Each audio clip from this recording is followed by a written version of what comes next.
Hello and welcome to The Relevance of Now with William Linville. My name is Michael Connell. I'm here with William.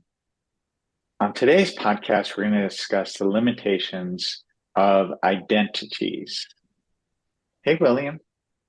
Hey, Michael, how's it going, buddy? Wonderful. How are you? I am absolutely awesome and constantly having a blast, buddy. No reason not to. Absolutely. When it comes to the limitations of identities and how they block us from having a blast, how would you define what our limitations can be? Okay, well, right now, I want you to take yourself into a level of consciousness where you just take a breath in through your nose, all the way through your pelvic girdle, hold, and now a deep sigh through the mouth. Now inhale again through your nose, all the way down through your pelvic girdle again. Inhale for about the count of 9 to 12, whatever best accommodates you. Hold for the same number. And now exhale through the mouth as slow as you can for the same number. And just right here, right now, let's just let yourself become clear. Right now, with the eyes closed, focus towards the third eye. If you want, just put your hands just right on the heart chakra level vortex in your central column. And as we do, let's just really just feel yourself as pure, open, untampered, untainted, pure, open, clear consciousness. Untouched, untainted, pure creator consciousness. Just you right here, right now, as a silhouette of pure light with the silhouette of a body.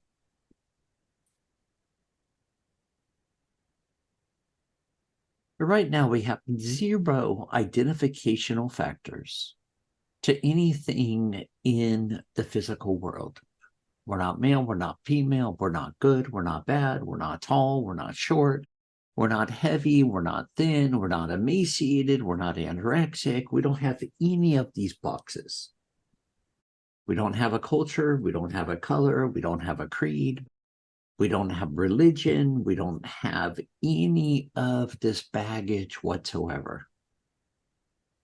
Because all of it is baggage.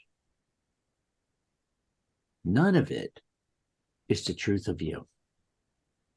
They're all just different masks, different shoes that you try on. Unfortunately, you've tried them on, but you started perceiving them to be real. You forgot to take off the hat of those masks. And you started to identify with them and get lost within them to perceive them to be who you are. And then you make these other decisions, creating identities like you're enough, you're not enough, there's something wrong with you or not. A lot of it's made not so much by what they say. It's made by what they're feeling. And these are all identities. Let's be very clear. These lifelong decisions you're making about yourself. The rest beyond that, that's just repetition of you as creator commanding that I'm lovable, not lovable. I'm wanted, I'm not wanted. All the rest, even to this day, is just that same repetitiveness of those live deities, and each and every time you experience it and you buy into it, you're giving it more power. It's like feeding it from a buffet to letting it become more and more true for you. When in truth, you're still that being of light, innocent and pure. Are self-love and self-worth, you're not lovable, you're not worthy, are those the most prevalent identities? I would say those are two, but I would say the bigger ones are being wanted or not. I would say being accepted or not. The worthiness and lovableness,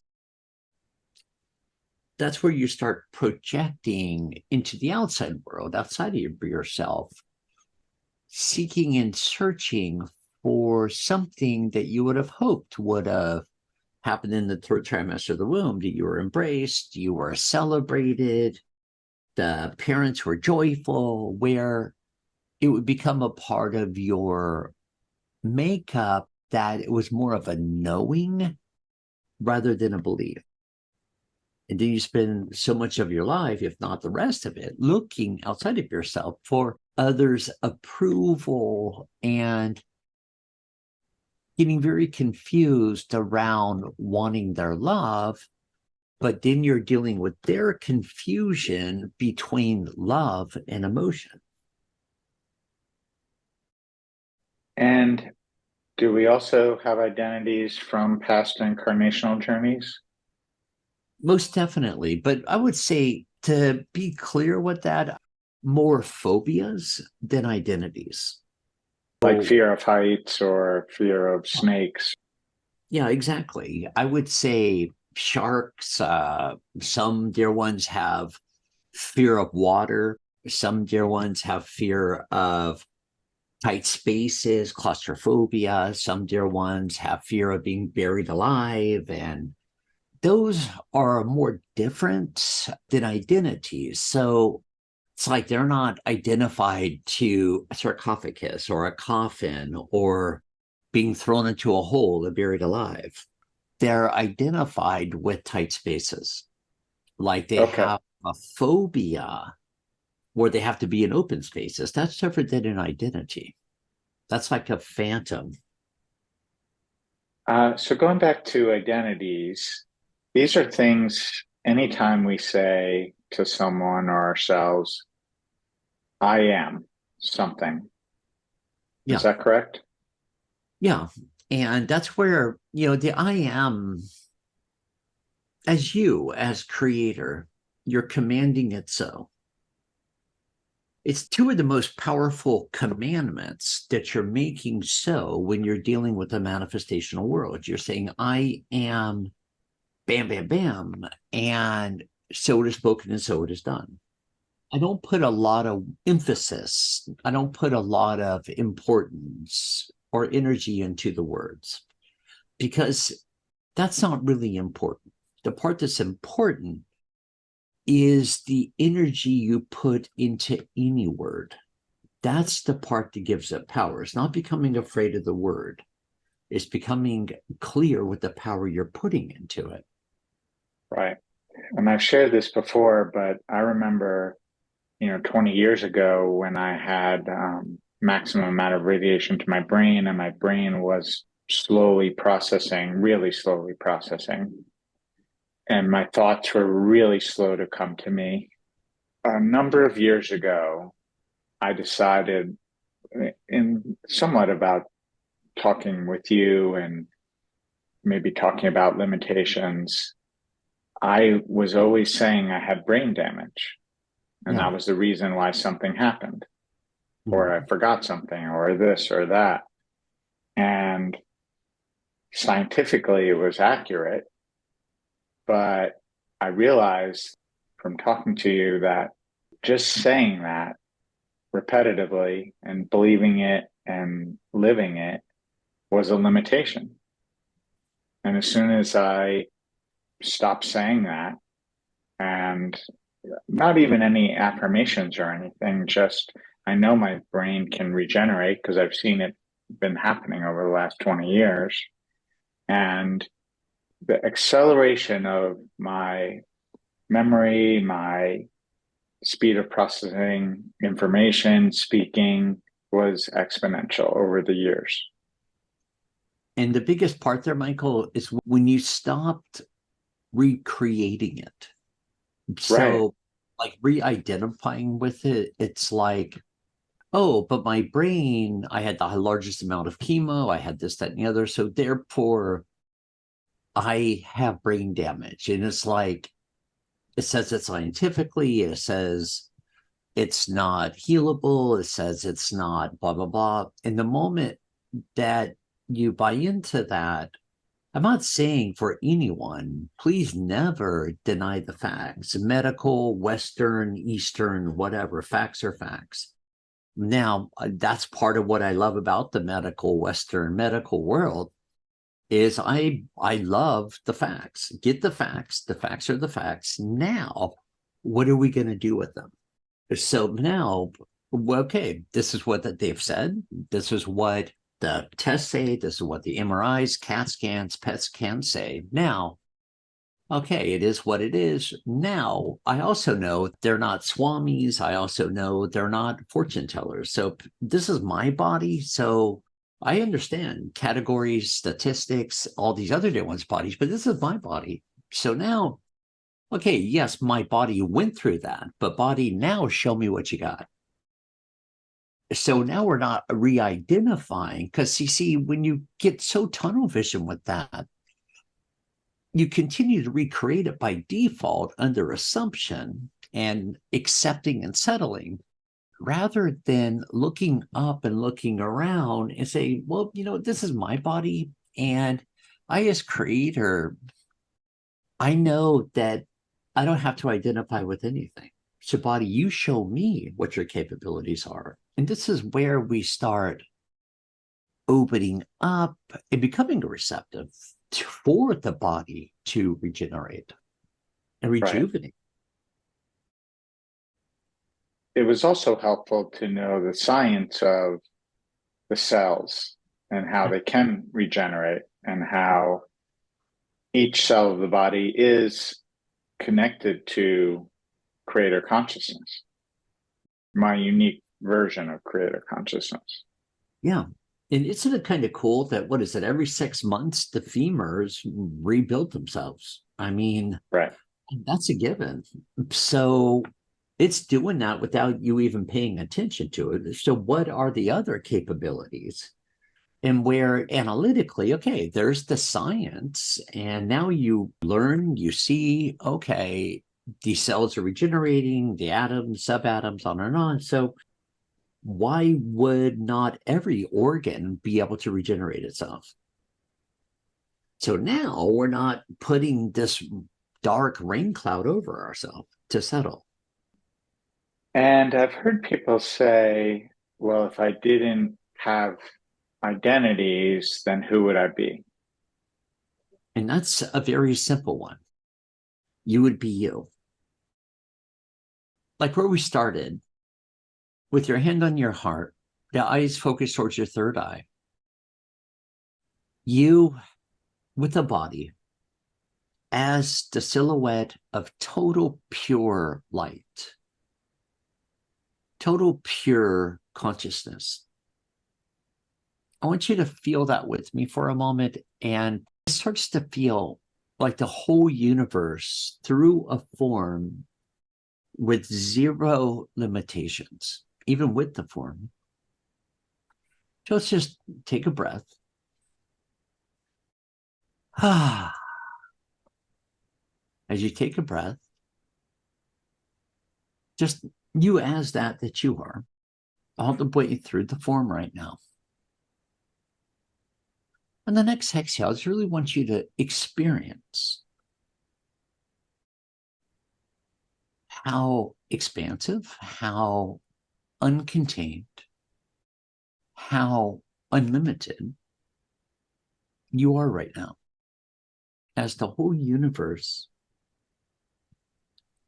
emanating within, through, and as you, through this physical vibrational frequency and megahertz body principle, and all these particles of light speeding up and opening up right here, right now. But right here, right now, it's speeding up and speeding up.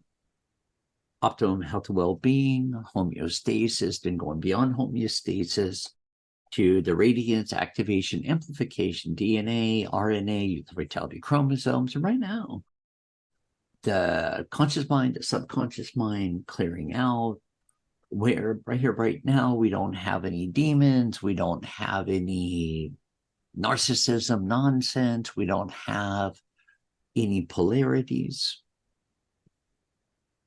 Right here, right now, this is you. As your higher levels of higher frequencies of and as creator animating through its form as you. Now we're in a state where everything around you will work for you. Now, if I've gone to school and gone to university and have a lawyer certificate, whatever, great. If that's what I do for employment, fabulous. Now, I'm going to put it in the category right now. Okay. That is very simply something that I can do. Yeah, so let's take that hat. Let's hang it on the hat rack. If I have offsprings, if I'm a female or a male body, great. I'm going to put the mother or fatherhood hat up on the hat rack. There's a time and a place. If I'm married, great. Male or female or bride or husband, whatever. Let's put that hat on the hat rack. If I'm the daughter of, son of, if I'm really engaged with a family monad, great. Brother, sister, mother, father, whatever, great. Let's put that on the hat rack. If I'm an energy worker, facilitator, teacher, mentor, writer, author, blah, blah, blah, great. Put it on the hat rack. Those are all things that you can do, but still not who you are. Now they're not even identities. They're just different pathways. Let's take a breath. Be you right now. Now, to show you the difference is to take a breath, say, oh, I'm a lawyer. I am this. I am superior. I am blah, blah, blah, blah, blah. And now let's put that label identity within you on your shoulders, your solar plexus. And I want you to feel the heaviness, the density.